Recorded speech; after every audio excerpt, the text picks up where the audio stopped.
চলে এসেছি পার্ট 2 নিয়ে। তো আগের পার্টেই দেখালাম পুজোটা আমি সেরে নিয়েছি। তারপর খই, মুড়ি, মিষ্টি দই দিয়ে ব্রেকফাস্ট সারলাম। এটা কিন্তু আমার ভীষণ ফেভারিট একটা খাবার।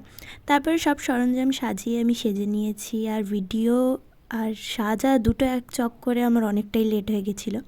তারপরে একটা জায়গায় দেবদূতের বাইকটা রেখে তারপরে ক্যাব বুক করে আমরা 9 জন মিলে চলে গিয়েছিলাম দেশি লেনে তপসিয়ার ব্রাঞ্চটায়। সেখানে গিয়ে আমাদের 9 জনকে জায়গাই দিতে পারছিল না, এত দেরি হয়েছে যে প্রায় 2 ঘন্টা ওয়েট করে তারপর ঢুকতে পেরেছি। অনেক ক্লিপিং আমার ডিলিটও হয়ে গেছে, কেন আমি জানি না, এনি রিজন আমার এই প্রবলেমটা হচ্ছে ফোনের মধ্যে। যাই হোক, তারপরে আর এনার্জিও আমাদের একদমই ছিল না। তো তারপর ক্যাব বুক করে তারপর আসার পথে একটা আইসক্রিম খেয়ে চলে এসেছি বাড়িতে। আর এসেই আগে গলার হারটা খুলে ফেলেছি, আর এত কোমর পা ব্যথা করছিল কী বলবো।